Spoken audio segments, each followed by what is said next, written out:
The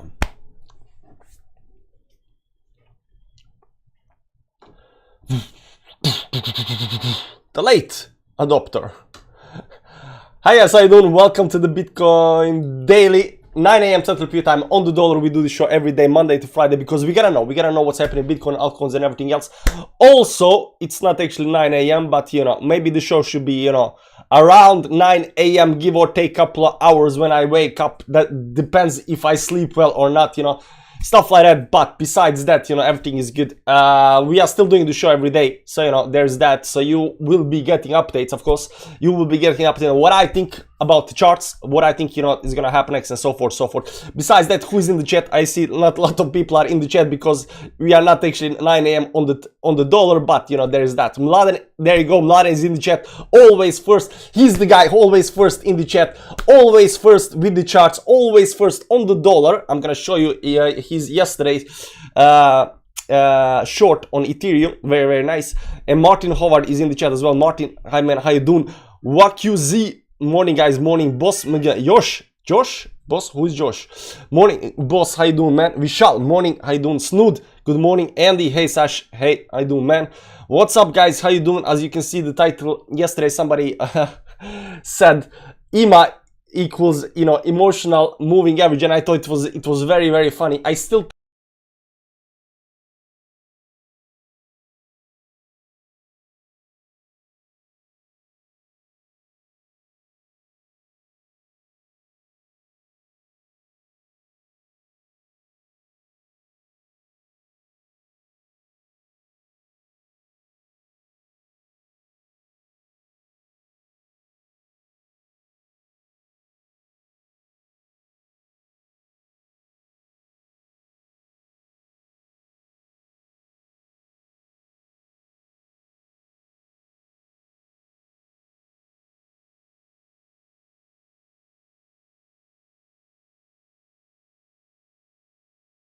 test. I don't know how I do this, man. I don't know how I manage to pull the cable every single time. I don't get it. I literally don't get it. I literally don't get it. I don't get it. I don't get it. I don't know how I do that, but I don't get it. I don't get it. I should probably put some tape on this thing.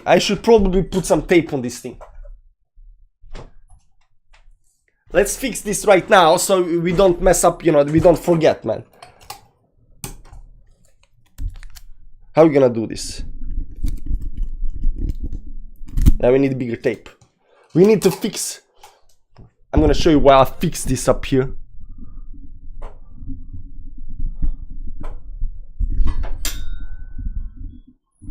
That didn't work out.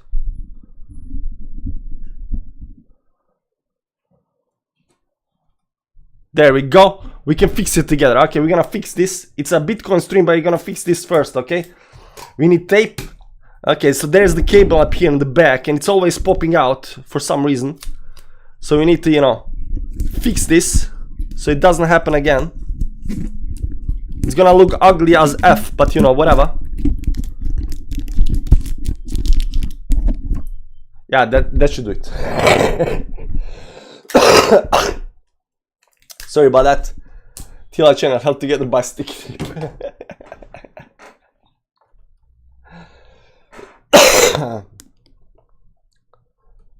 I fixed the camera somewhere around there, give or take. It's too high right now. There we go. It's something like this. I think it was up there. There we go. Okay.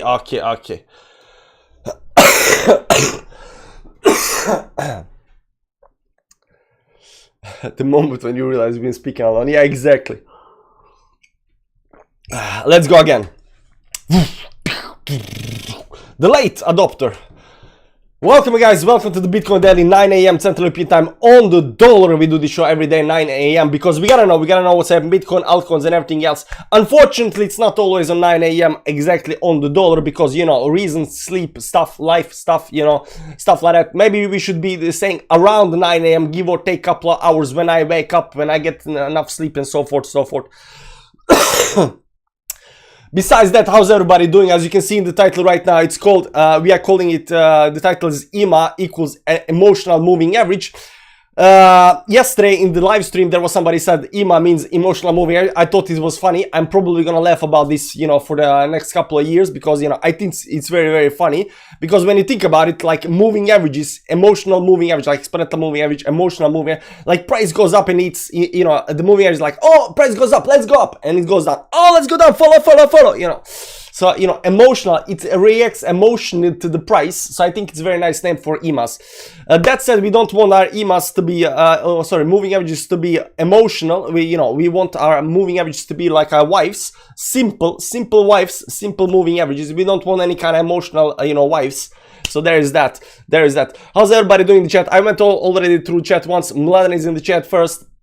He had a very nice short on Ethereum yesterday. We're gonna talk about that as well. We're gonna see what's happening. But the reason we're calling the title EMA is mostly because of the 200 weekly moving average, simple weekly moving average.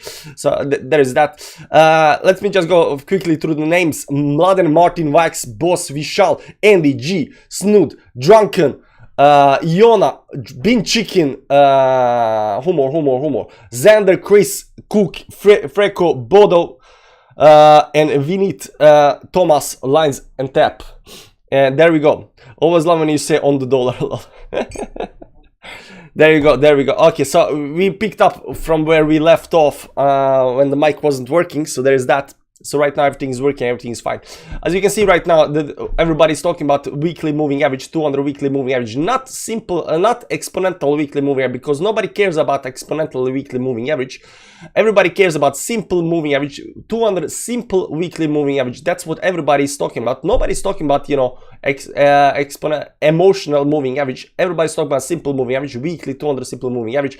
And that's why I want to tell you, when we get to these big levels, when you get to these very, very important lines, suddenly, TA normalizes a little bit and everybody looking at these, real things. But for some reason, once we zoom in on 1 hour time frames, then everybody's gonna look at, emotional moving averages. Like, why? Why would you want to do that? Besides that, guys, moving averages are support and resistance line. You do not want your support and resistance lines to be emotional in any way, shape, or form. You want to be simple. You want to stay where they are staying. You don't want them to move too much, and so forth, so forth. I won't go into too much into that. But this week, today is Monday, we closed, unfortunately, again below the 200 weekly moving average. It's not as bearish as you might think. It just means that it might take a little bit more time to actually get out of this dump. Yes, we are below the 200 moving average sitting here at 22,800. Over here we closed below that. We went all the way with the wick up to the 10 moving average. Very nice hit on the resistance, pulled back below both of the moving averages. Right now we are trading below there.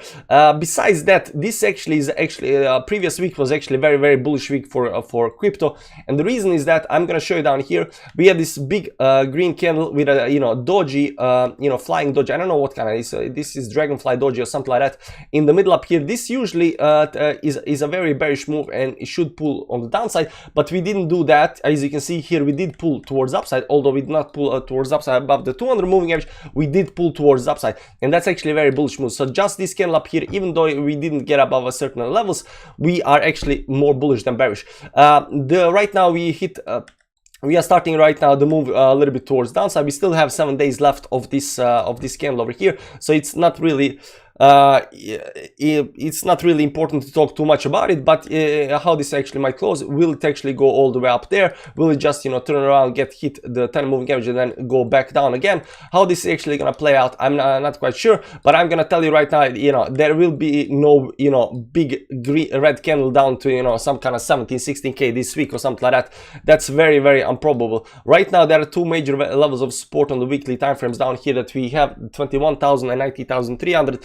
For this to actually go below right now 90,200, it needs to go and retest these levels down here first. There will be a lot of buyers coming in on a 19k levels and stuff like that. So this week is not the week we're gonna dump. You gotta understand that we can go down to some kind of like 19.3, but this is not the week that we are gonna dump down to some kind of 10k that everybody's talking about. Unless some kind of black swan event happens or something like that, this is not the week that's gonna happen. So the way I see it right now, yes, we are getting rejected. We might have a small move towards downside. We might even just bounce right now above all of this up here towards upside. How this is actually going to play out, a little bit difficult to say. So we got to zoom in on daily time frame, see how the price actually develops, so forth. But overall, we are not actually that bearish just because we close below the 200 moving average. We are actually in fact bullish, and this is the fact that we are closing this close to the 200 moving average actually does shows bullishness. Also, that we are actually closing after this doji towards the upside instead of downside is actually also very bullish.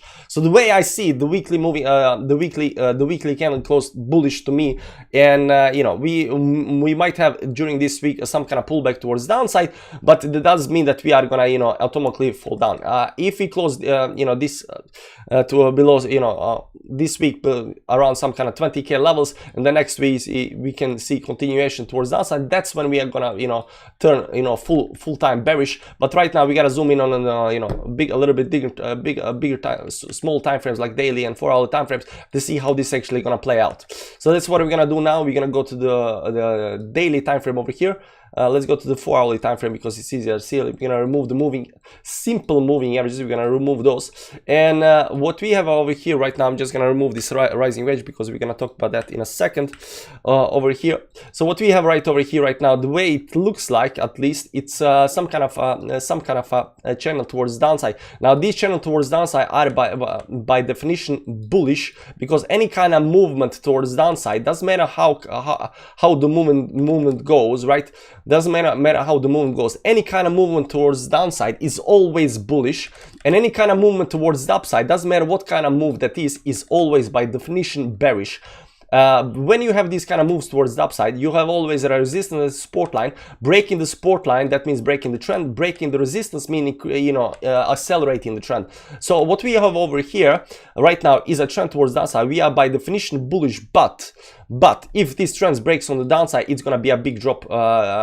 It can be a big drop, right? Because this right now we have a trending trending support line, downward sloped support line. Breaking this support line on the downside will be very bearish, and this will be a bigger dump than you can expect over here. This is not something you want to do, right? This is not something you want to do. On the upside, we are on the support of that line, and we are expecting some kind of move towards the upside, and then break the move towards the upside. This pattern over here is already played out. We have 1, 2, 3 touches on the upside, give or take this third touch. On the bottom side we have 1, 2, and right now 3 touches. So this is already played out. So right now it's only a matter of fact, right now we're only looking for where this is gonna go and break out. You can see here that we hit this resistance up here previously. Over here we broke that, but we got rejected by that immediately after that. Over here we managed to create a little bit move towards downside. We tried to do that again and got rejected towards downside. So we tried to get all the way up to the resistance up here. We failed that and went down. So the way I see this is a little bit more bearish than actually bullish. There is 2 things that we're gonna talk about, and why this might drop on the downside. We might see a bigger drop down here to some kind of 19,300 or something like that, like we said before. The reason for that is that in today's Monday, but in 3 days on Wednesday, there is a Fed meeting where they're going to increase the interest rates again 0.75%. At least that's what the expectations are. Now if they decrease by 0.5, it's going to be very, very bullish. If they increase more than 0.75, it's going to be very, very bearish. But I think if they increase it by what the market is expecting, 0.75, I think it might actually be very, very bearish. Besides that, we also have right now, where the moon phase up here, we got a moon phase up here, guys. And right now what we are getting very, very soon on Thursday, in 4 days, let me draw the line up here. In 4 days, 28, there will be a new moon. This is the new moon. This is the full moons. Right now we're getting the new moon, and in August, around 12 August, we are getting another full moon, and this is also the last super moon that we're gonna have. This is a triple super moon. This is happening right here between June, July, and August, and between these 3 supermoons there is 2 new moons that are actually dumping us a little bit up here. As you can see, pre-started dump, like over here, pre-started dump. So we might actually go. So we got both the Fed meeting increasing of interest rates and the new moon in 3-4 days. So overall, based on the moon analysis, we should be bearish by definition. That said, I still don't believe that we are gonna go below, you know, 80,000 down here, you know, some kind of crazy numbers or something like that. I still believe that, you know, the moves are gonna keep us up, and that, you know, this accumulation phase is, how long has been this accumulation phase? Let's assume that accumulation phase, technically the way I see it, accumulation phase started up here on this first pullback towards the upside, because we hit some kind of, you know, 22,000 down here, whatever. All right, but let's use this, you know, bottom down here, and right now the accumulation has lasted 37 days.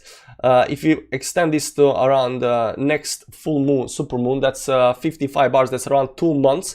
But as you remember, I've been saying that, you know, these accumulation phase can take time. I've been expecting between 3 and 6 months, so we are very, you know, still very early stages in this accumulation phase, the way I see it. And although the next super moon is coming in, you know, in August, that's still only 2 months accumulation phase. Will this accumulation phase be different than, you know, previous accumulation phase, stuff like that? I don't know, guys. I don't know. It's very hard to say, but from what I can get, it can be very short accumulation phase. It doesn't have to be 3 to 6 months or 9 months. It can be 1 month, it can be 2 months. I don't know how long it's gonna be. You know, just based on the history of Bitcoin, you know, it takes a while, and you know, considering that right now we have a lot of you know, a lot of people with big money in the game, they want to accumulate for a long periods of time. Can it take long time? Definitely it can. I don't know how long, but it can also take short time, like 2 months, and then we go up, right? So to recap a little bit up here on the weekly time frame, we are close below simple weekly 200 simple weekly moving average. Right now we have this falling channel down here towards downside, which is actually bullish by nature, but because of the new moon and the Fed interest meetings, this can actually drop on the downside, so we have to watch for that. Right now there is not much that says that this is going to drop, but we are seeing the weakness already, because we are not coming all the way up to the resistance line. We are just coming, you know, trying to come very, very close, but we are failing in that, and the moves down are pretty quick towards downside. But the good thing is that, you know, I'm a little bit unsure about this. If somebody knows this, you can you know, educate me on this over here. When you have a price that falls down fast but slowly goes towards upside, and falls down fast but slowly goes towards upside, is this bullish or bearish by nature, right? On the other hand, you have these things where you fall down slowly but you pump fast, fall down slowly but pump fast, right? Is this bullish or bearish by nature? So you got this A move and B move, right? So I'm a little bit unsure about that. Because you can see over here on the chart, and I need to analyze, you know, because what we are analyzing on the chart is, you know, psychology of the market, right? What you're gonna see here, we are slowly moving for a long periods of time towards the upside, but we have a fast moves down. Slowly up, fast move down, slow up, fast move down, right? Up here, you know, it's just as fast down, but over here it started going slowly towards upside but fast down, slow up, fast down, slow up, fast down. Is this bearish or bullish by nature? That's what I want to know, right? So the way I see it, I mean, it could be analyzed a little bit that you are trying to trap these bulls, right? Trying to, you know, get them to FOMO and push the price up, and then you fastly just drop it down, right? It can be that. A little bit unsure about that, so if everybody knows, you know, if these things are bullish or bearish by nature, and if you can, you know, give me a decent explanation for that, I'm in Telegram or on Twitter, tag me on Twitter, whatever, post the chart, tell me what's actually happening there, because I'm a little bit unsure about that. Now, questions from the chat. Exchanges are doing it, they do it on a way up, and now they're doing it to the way down. A is bearish, although it's a bullish trend. B is opposite.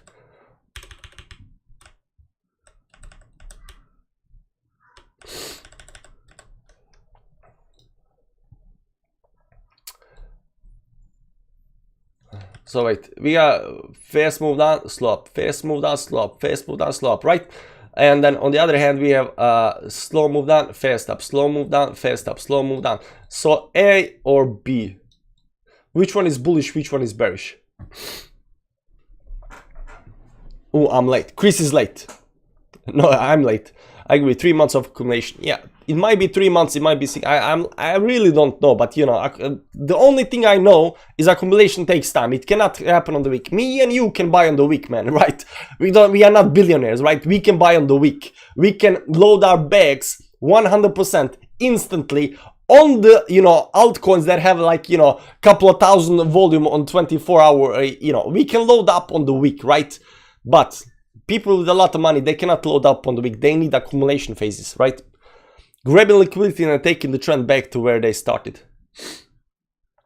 But is it bullish or bearish? It's an interesting take. They're grabbing liquidity, then taking the trend back where they start. But is it bullish or bearish? So I see. I think I see the my channel is a little bit different.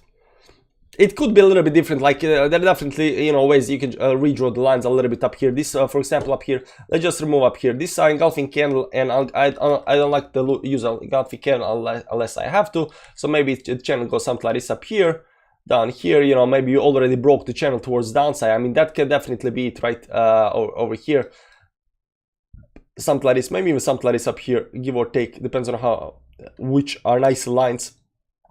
We might even use these lines towards downside and then make it, maybe make the channel towards the upside up here, something like this. But it's not it doesn't hit that many lines though. It doesn't hit that many lines though. Maybe something like this, give or take. I don't know. Maybe you should go to 1 hour time frame. Maybe we can draw a nicer channel up here somewhere. Let me see up here.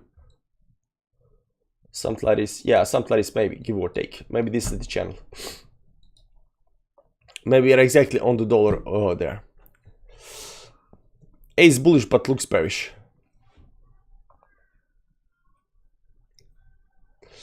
Yeah, it might be a good take. A is bullish but looks bearish. So some price, you know, price drops fast towards downside, but it goes slowly up and drops fast. Maybe they're just trying, you know, pulling it down. You have to understand, this is very important tech analysis. People think that technical analysis is just, you know, lines and trends and stuff like that. It's also very much about how the price is going, right? We always say you know, the shoe pattern, right? The price goes something like that, does a new wick, and does this move up here. This over here is a shoe pattern. Now the shoe pattern is, by the way I see it, is very, very bullish, but people are misunderstanding this pattern for another pattern that goes something like this up here, right? And this is two different patterns. This pattern that goes down and then, you know, curves towards downside like this, and then you have this other pattern where it goes down and then does this. So it does different type, you know, this, you know, curves like this, and this curves like this towards downside, right? It's a different type of curvature towards downside, upside. And I think these things are very, very important in technical analysis to understand, you know, market sentiment on how the price is moving. Now, I'm not very good at that. I'm trying to learn that. I'm trying to see, you know, why does, you know, certain moves go like, you know, this, and the certain moves goes like that, and, you know, certain moves are choppy, and then you have these fast drops and slow rising and stuff like that. But you know, when it comes to technical analysis, it's not just line, it's a lot of psychology and stuff like that. So, you know, understanding how the price moves, you know, how you are curving, how you are coming to the support levels. If you are coming very fast with a pulse move towards the support level, it's very hard to break. But if you are coming very slowly for landing to the support level, and then it's a lot easier to break towards the downside. Slopes are feelings. Yeah, slopes are feelings, definitely. Slopes are feeling. Yeah, that's a good way to say it. It's feeling, it's emotion in the chart. It's a sentiment on the chart, because of course everybody knows, you know, what happened on the Bitcoin on the top up here. You can see that this over here doesn't go parabolically towards the upside. It kind of go, you know, goes, you know, sideways up here. It's definitely a motion on the chart, and based on that motion, you can see that, you know, you know, we're turning towards downside and big fast move down, right? Big fast move down, right? We try to climb up here, losing, you know, faith, and then big fast move. They are definitely motion, and you can see this on the big time frames, small time frames, all time frames, everything like that. Look in the group. Okay, let's check what Nana says in the group. The channel, his channel. Let's check out Nana's channel.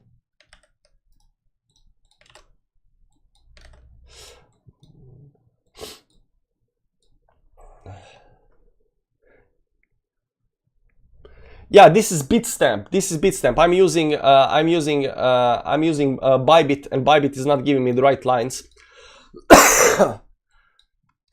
I'm using Bybit, so maybe I should stop using Bybit chart, because if you use Bybit chart, same chart you're using up here, the same chart you're using up here, you can see that these 2 weeks. Let's go to the, what's that? That's 1 hourly time frame. Let's go to 1 hour time. You can see this stop up here is a little bit higher than this stop up here, and then you got this stop up here, and you connect these stops and you get very, very close down here. You connect these stops, you get very close down here. You can actually get very close down here as well, over here, and then you connect down there. No, it's the same chart. I mean, that's how we connected first time. It looks very much the same. So this one is okay. This one is okay. Yeah, it came up here, down there. Yeah, it is the same chart. Yeah, it might be this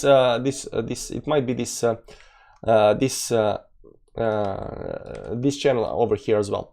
Yesterday we had a live trade, guys, and unfortunately we never live traded because my trigger fingers never, you know, managed to hit the trigger button. But there was very nice call from Mladen, as you can see up here.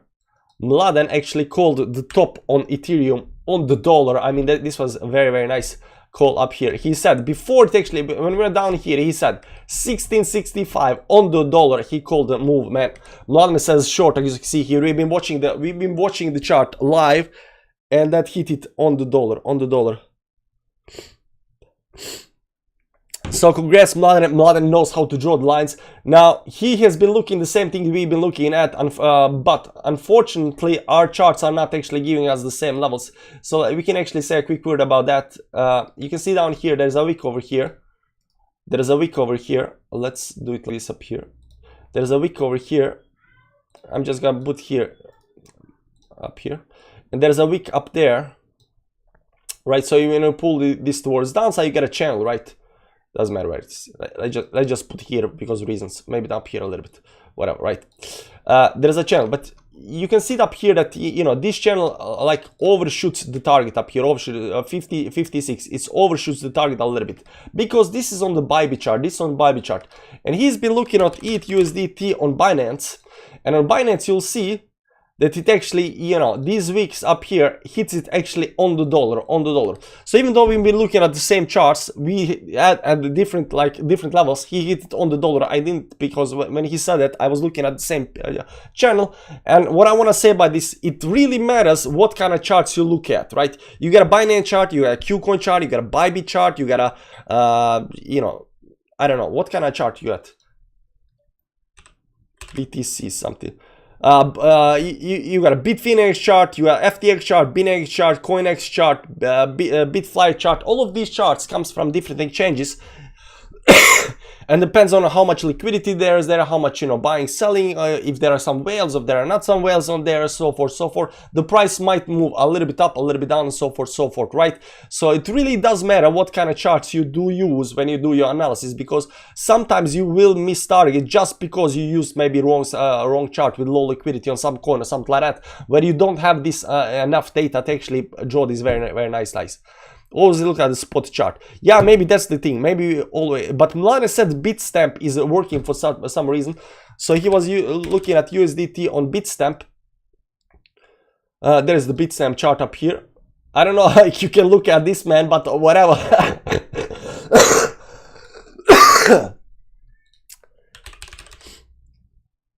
ETH USD. Maybe it's let's see, Bitstamp.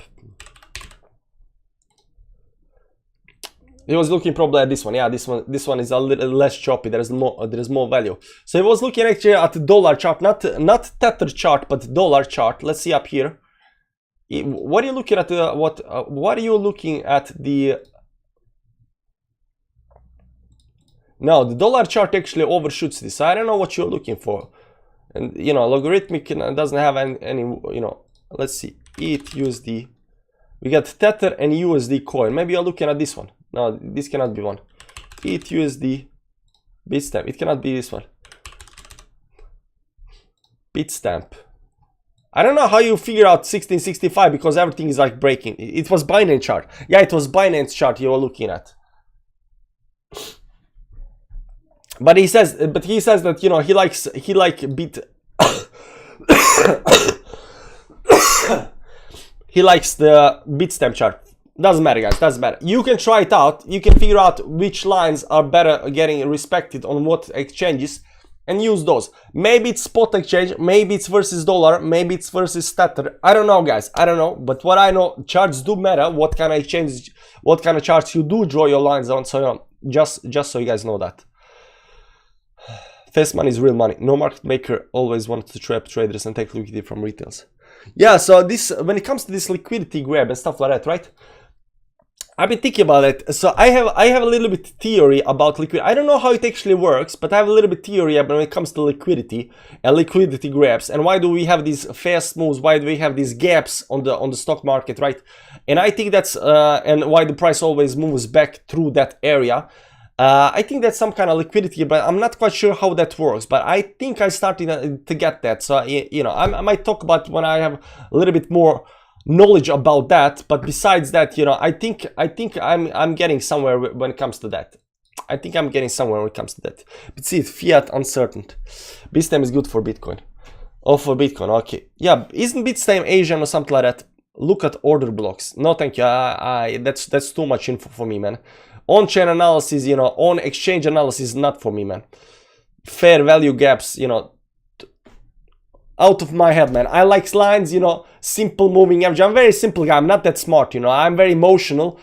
Very emotional, like my, you know, wife's simple, like my lines, you know, moving average simple, like my lines simple, like my lines on the dollar, like everything to be clean and nice and neat, so I can, you know, because, you know, my brain, you know, I'm not that smart, so I cannot process too much things. I see a lot of these guys doing this on-chain analysis, looking at 50 different charts, trying to get as much information in their head about fundamentals of the world to figure out whether, you know, Shiba Inu is gonna move 3% up or 3% down. You know, I'm not there, man. I just like the lines, nice lines.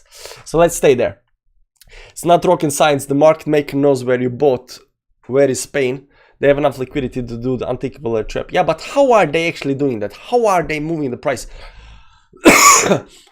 I know that market makers are making, you know, price by buying and selling. You know, they're selling higher than the price is and buying cheaper than the price is.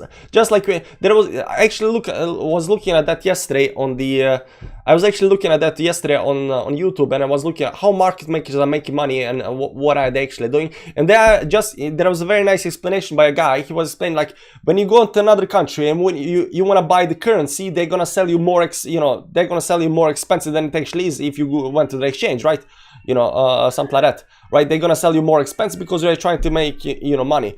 But if you go there, you wanna sell your currency, they wanna, you know, buy it very, very cheap so they can sell it high, right? So they make money by, you know, the gap between there. That's the entire thing the market makers are doing.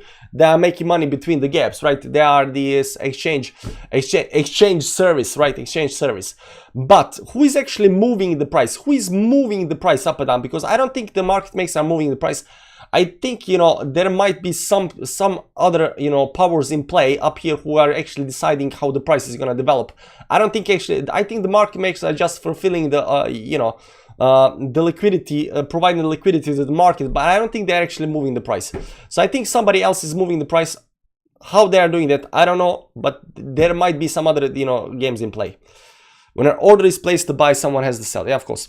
But that guy that's selling might be just a market maker, right? Illuminati. Yeah, we're not gonna go there. It's God. It might be God, it might be Illuminati, it might be your mom or grandma. I don't know who it is, but, and I'm not saying, but I think it might be some kind of institutional money play or something like that. I'm not quite sure about that. Russia.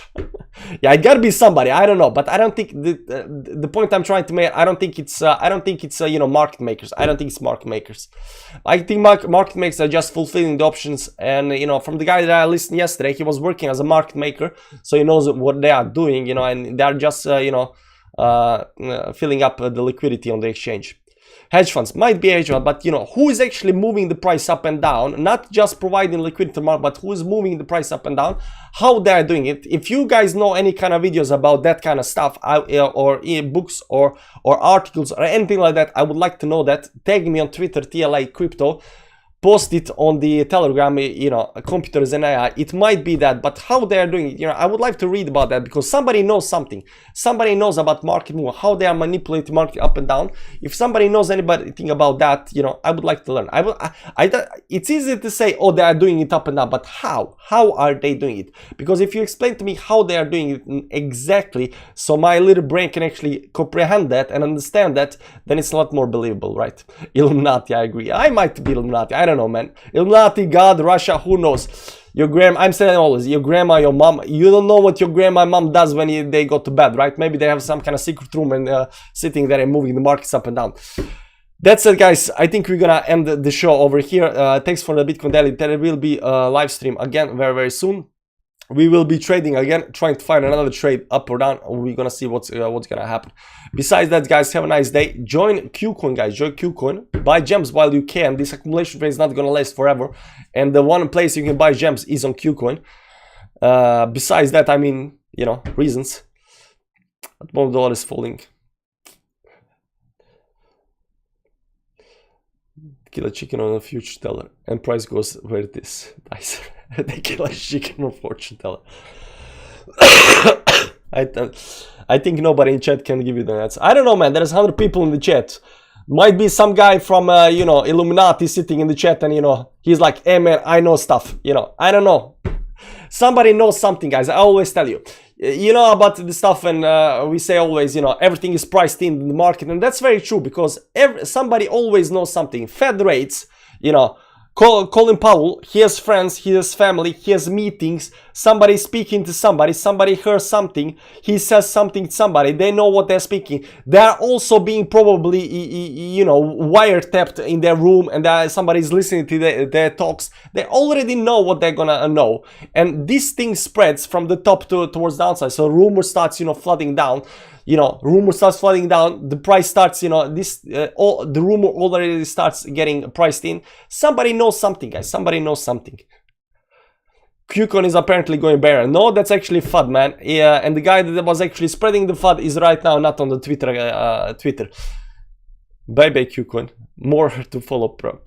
Now, QCon is FUD, guys. QCon is FUD. But I get why people, you know, might be thinking that. Mark Harris, QCon was never invested in Luna. That's FUD, man. And the guy that was actually spreading the FUD is no longer on Twitter.